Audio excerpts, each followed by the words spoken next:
BJP उम्मीदवार हर्ष मल्होत्रा के समर्थन में मुख्यमंत्री पुष्कर सिंह धामी क्या कुछ कह रहे, सुनिए।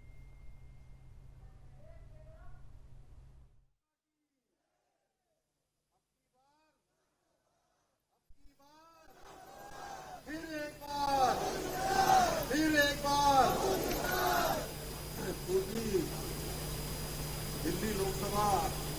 के आज इस नामांकन समारोह में हम सब लोग जिनके समर्थन के लिए और जिनको आशीर्वाद देने के लिए यहां पर एकत्र हुए हैं और आप सबके बीच में से जिन्होंने अपने राजनीतिक सामाजिक जीवन की शुरुआत की है और जो हमारी पार्टी कहती है कि अपनों का नेतृत्व अपनों के बीच से होना चाहिए, जो आपकी तरह हो, आपकी तरह सोचता हो, आपके जैसे जिसके विचार हो, आपके साथ जो कदम ताल करता हो, ऐसे हमारे प्रत्याशी आदरणीय हर्ष मल्होत्रा जी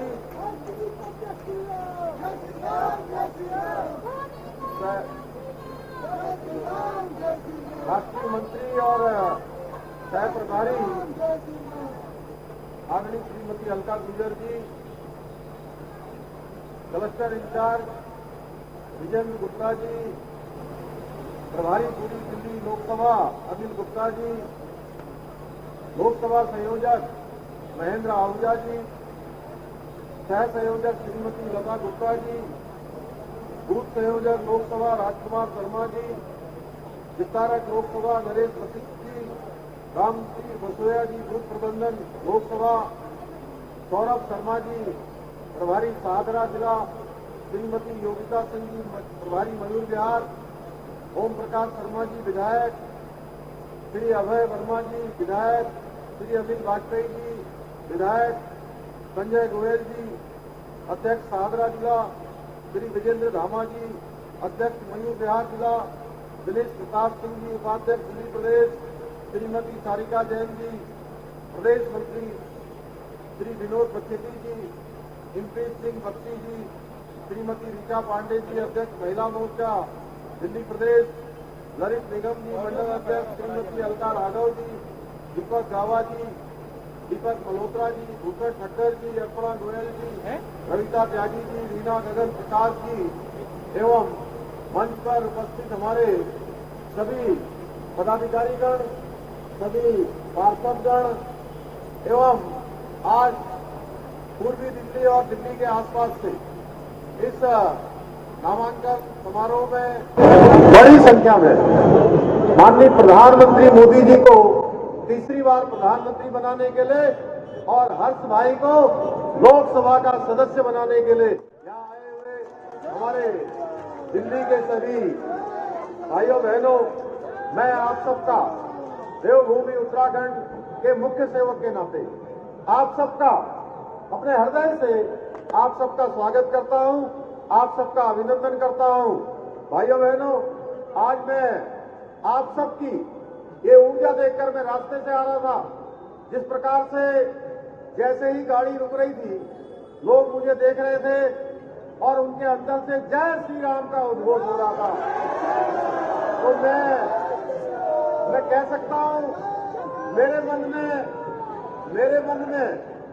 1% का भी संदेह नहीं बचा कि हर्ष मल्होत्रा जी को आप सब लोग दिल्ली के इस पूर्वी लोकसभा से भारी बहुमत से जिताकर संसद में भेजने वाले हैं, मोदी जी के हाथों को मजबूत करने वाले हैं। भाइयों बहनों, मैं बाबा बद्री विशाल, बाबा केदार की पावन भूमि और मां गंगा और यमुना की उद्गम स्थली देवभूमि उत्तराखंड से आप सबके बीच में आज इनके लिए, हर्ष जी के लिए आप सबका समर्थन मांगने आया हूं। और पूर्वी दिल्ली लगातार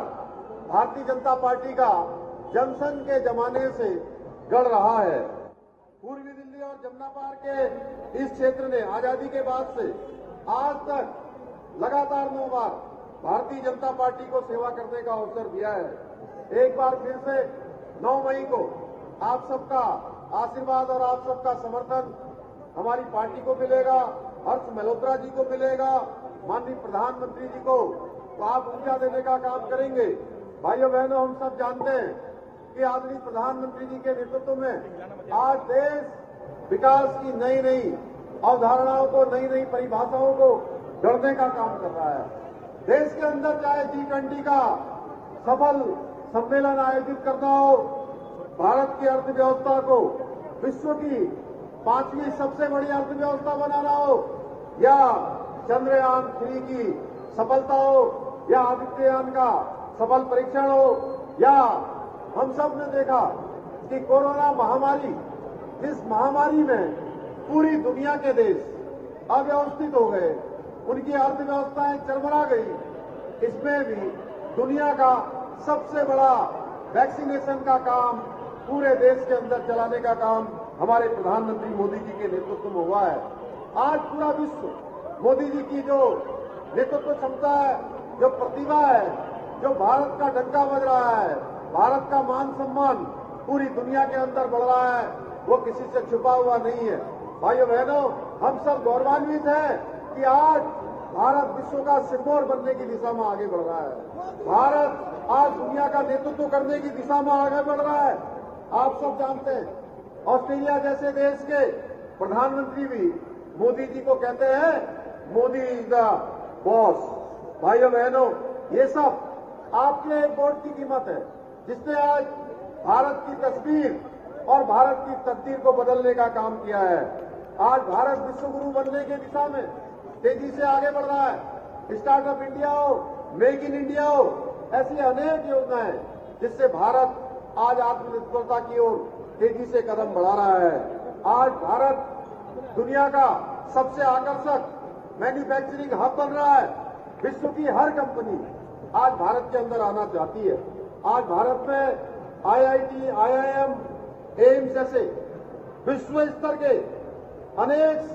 संस्थान, विश्वविद्यालय द्रुत गति से आज तेजी से निर्माण की ओर बढ़ रहे हैं। वंदे भारत एक्सप्रेस जिस तेजी से आगे बढ़ रही है, आपने देखा स्वदेशी ट्रेन, जिसको आज दुनिया के लोग भी लोहा मान रहे हैं, ऐसी नई टेक्नोलॉजी भारत ने आज प्रधानमंत्री जी के नेतृत्व में डेवलप की है। भारत में आज विश्व के उत्कृष्ट इंफ्रास्ट्रक्चर का निर्माण हो रहा है, चाहे रिंग रोड हो, एलिवेटेड रोड हो, बड़े बड़े हाईवे हो, मेट्रो रेल हो, मोनो रेल हो, अंडर वाटर मेट्रो जैसी परियोजनाएं आज भारत की पहचान बन रही है। भाइयों बहनों, आज मोदी जी समर्पित भाव से, मोदी जी और मोदी जी के पूरे सभी कार्यकर्ता, हमारे देश के, मेरे जैसे कार्यकर्ता, हर्ष मल्होत्रा जी के जैसे कार्यकर्ता, आप जैसे कार्यकर्ता समर्पित भाव से भारत को आगे बढ़ाने में अपना योगदान दे रहे हैं। वहीं दूसरी ओर आपने देखा होगा, जो पार्टियां हमारे सामने हैं, आज वो किस प्रकार का उनका चरित्र और उनका जो विजन उनका सामने रख रहे हैं, वो किस प्रकार से दिखाई दे रहा है। एक तरफ मैं आप सबके सामने कहना चाहता हूं कि देवभूमि उत्तराखंड, जिसको देश की आजादी के बाद पहला राज्य होने का गौरव प्राप्त हो गया, जहां समान नागरिक संहिता एक विधेयक बन गया है। भाइयों बहनों, और ये हमारी पार्टी का देश की आजादी से लेकर 1950 से आज तक का संकल्प रहा है कि देश के अंदर श्यामा प्रसाद मुखर्जी जब लाल चौक पर झंडा फहराने गए थे कि एक देश के अंदर एक विधान, एक प्रधान और एक किसान चलना चाहिए, सबके लिए एक समान कानून होना चाहिए। भाइयों बहनों, हम उस दिशा में आगे बढ़ गए हैं जहां देवभूमि उत्तराखंड में समान नागरिक संहिता का विधेयक पारित होकर राष्ट्रपति महोदया की उसमें हमको मंजूरी मिल गई है। वहीं दूसरी तरफ कांग्रेस पार्टी और आप पार्टी और ये घमंडिया गठबंधन के लोग जब अपना घोषणा पत्र जारी करते हैं, तो भाइयों बहनों, वो कहते हैं कि हम समान नागरिक संहिता को न मानकर मुस्लिम पर्सनल लॉ को मानेंगे। आप बताइए, मुस्लिम पर्सनल लॉ देश के अंदर लागू होना चाहिए या देश के अंदर समान नागरिक संहिता लागू होनी चाहिए? भाइयों बहनों, कर्नाटका में आपने देख लिया, कर्नाटका में क्या हो रहा है, एक धर्म विशेष के लोगों को आरक्षण देने का काम हो रहा है, और वो आरक्षण किसका काटा जा रहा है? वो आरक्षण ST, SC और OBC समाज का आरक्षण काटकर एक धर्म विशेष के लोगों को आरक्षण देने का काम हो रहा है। भाइयों बहनों, ऐसा लगता है इतनी पुरानी कांग्रेस आज ये हताशा और निराशा की ओर चली गई है। ये वोट बैंक के लिए, ये तुष्टीकरण के लिए जो देश की आजादी से लेकर आज तक लगातार इन्होंने जिस काम को बढ़ावा दिया है, उस काम को इन्होंने फिर से शुरू कर दिया है। आज वोट बैंक की खातिर ये कहते हैं कि हम मुस्लिम पर्सनल लॉ जैसी बातों को मानेंगे। एक तरफ देश आज आगे निकल गया है, सबका साथ, सबका विकास, सबका विश्वास और सबके प्रयास पर मोदी जी लगातार इस मंत्र पर देश काम कर रहा है। भाइयों बहनों,